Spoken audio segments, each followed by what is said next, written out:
Let's get the view from this side of the pond. We're joined by our Brussels correspondent, Anchal Vora. Anchal, the meeting happened late night European time, but I'm assuming there would have been lots of phone lines buzzing. And tell us, can you give us a sense of who's been talking to whom, what kind of diplomacy has been playing out behind the scenes? Well, indeed, phones have been buzzing. As promised, President Trump actually did inform or did brief his European allies, some of his European allies, about what transpired in Alaska. He is believed to have called not just the EU Commission President Ursula von der Leyen, and we can confirm that, but also several other European heads of state, including the German Chancellor, the French President, the British Prime Minister, and the Polish Prime Minister, amongst others. Now, after this, the European leaders have had a call amongst themselves to discuss how they should be moving forward. And an unusual discussion between the ambassadors of all of the EU member states, that's 27 states, was organized early this morning. What has come out is a joint statement, and this joint statement essentially focuses on the promise by President Trump that there will be some kind of security guarantees on the ground to monitor whatever peace deal in the end is agreed upon. The European allies have again said that they will be very keen to play a role and talked about a coalition of the willing, that is essentially a grouping of 30 countries. Many of these countries are EU member states, and they want to put boots on the ground in some form in Ukraine to monitor whatever future peace deal is agreed upon. But they need American air cover.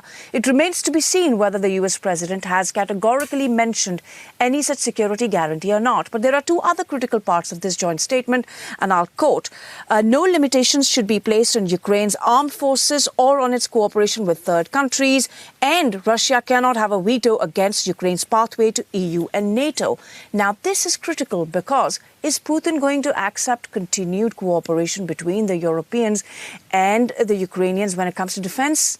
He's always said that's one of his main reasons that he's gone to war with the country. Now, secondly, NATO. Will President Trump accept Ukraine's inclusion in NATO? And particularly on the latter, Ukraine's inclusion in NATO, is this a principled stand by the European allies that they've listed out in the joint statement, or a realistic one? Now, this conversation is going to continue to happen over the next few days. Meanwhile, Hungarian Prime Minister Viktor Orban praised the summit. He called it, he said the world is a safer place now. I suppose his take wouldn't be a surprise.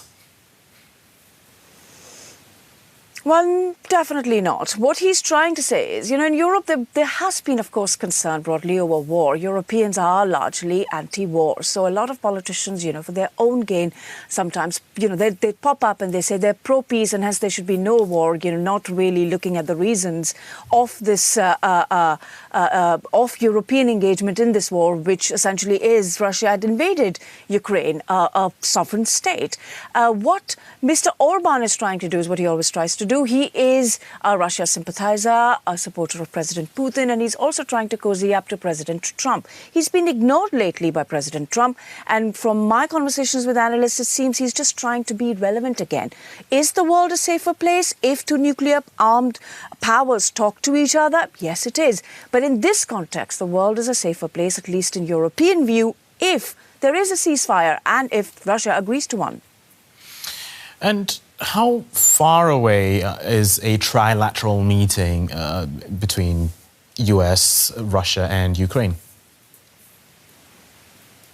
So that's an interesting question as well. Now, before this meeting in Alaska, French President Emmanuel Macron had said there should be a trilateral and it should be on neutral ground somewhere in Europe. But there is a problem, and the problem is that the ICC has issued a warrant against the Russian president on allegations of alleged war crimes. So can he actually fly to a country? Is there a remaining neutral European country left that would say, I'm going to ignore the ICC warrant and let the President Putin travel to Europe? On the other hand, Russian President himself, at the end of that meeting, that press conference with President Trump, he seems to have suggested the next meeting should happen in Moscow. And President Trump didn't rule that out. However, in the joint statement, Europeans seem to have indicated that they will facilitate a trilateral. So does that mean it could actually be still in Europe, somewhere, perhaps Switzerland? These details will also emerge over the next few days. Okay. DW's Anchal Vora in Brussels. Thank you. And now to unpack the political ramifications from a European perspective, I'm joined in the studio by our chief political editor, Michaela Küfner. Michaela, Trump has informed European leaders, as far as I understand, including Germany's Chancellor Friedrich Merz, about this meeting in Alaska. Any reactions? Yes, we did see the Europeans consult after there was first a phone call between Donald Trump and Volodymyr Zelensky. Then they brought in the Europeans, and then the Europeans only spoke amongst themselves afterwards and then came out with a statement, first of all, welcoming that Donald Trump was taking the initiative. At the same time, it was very much about security guarantees. There was some interpretation in there. The Europeans were, and I quote, welcoming the fact that US President Donald Trump had agreed to provide security guarantees. I think that is a matter of interpretation, whether he will actually de facto do that and to which extent. This clearly is a win for Vladimir Putin. We already heard from Konstantin that this is in terms of what he can use as propaganda at home. But most importantly, Donald Trump dropped the whole idea of having a ceasefire as a precondition for negotiations. In fact, it looks like some kind of agreement or headway has been made, which he wants to discuss with Volodymyr Zelensky. Until Donald Trump actually arrived in Alaska, his people were still briefing the US press saying that this was not a negotiation, that it was just a conversation. But now this is moving very fast, and this will see the Europeans potentially break their own word. We saw Friedrich Merz, the German Chancellor, stress that changing borders by force is not acceptable, that legal recognition of any territory that Russia might get in whatever deal was not on the cards. Well, this could actually change very fast if Donald Trump pressurizes Volodymyr Zelensky to agree to something, to giving up some territory, which Volodymyr Zelensky insists he cannot do constitutionally. So this will be a key meeting on Monday between the US president and the Ukrainian president. Now, Merz has also spontaneously convened a cabinet meeting. What do you know about that?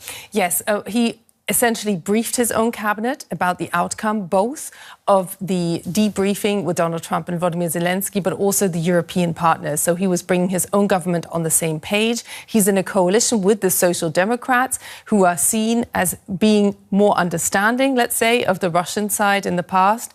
But this really is big global politics. Friedrich Merz will have to explain to his own coalition, but he doesn't really need them to co-decide with him whatever step he might take next. But Germany, of course, being the increasingly key player in rounding up European support and creating European unity. But the question is unity on what? And will it last?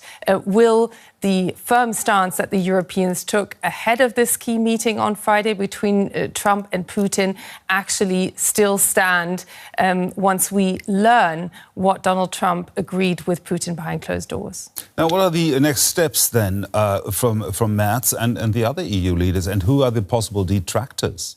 Well, at this moment in time, they're not able to act, and that is part of the problem. They can only react to the next step Donald Trump takes. And him having dropped the whole concept of having a ceasefire first, of not, once again, not having pushed for a ceasefire with the Russian president, that is a huge problem for the Europeans and for Ukraine.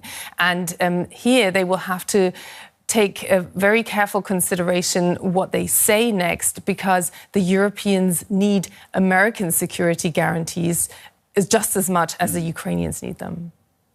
Our chief political editor, Michaela Küfner there. Thank you very much, Michaela.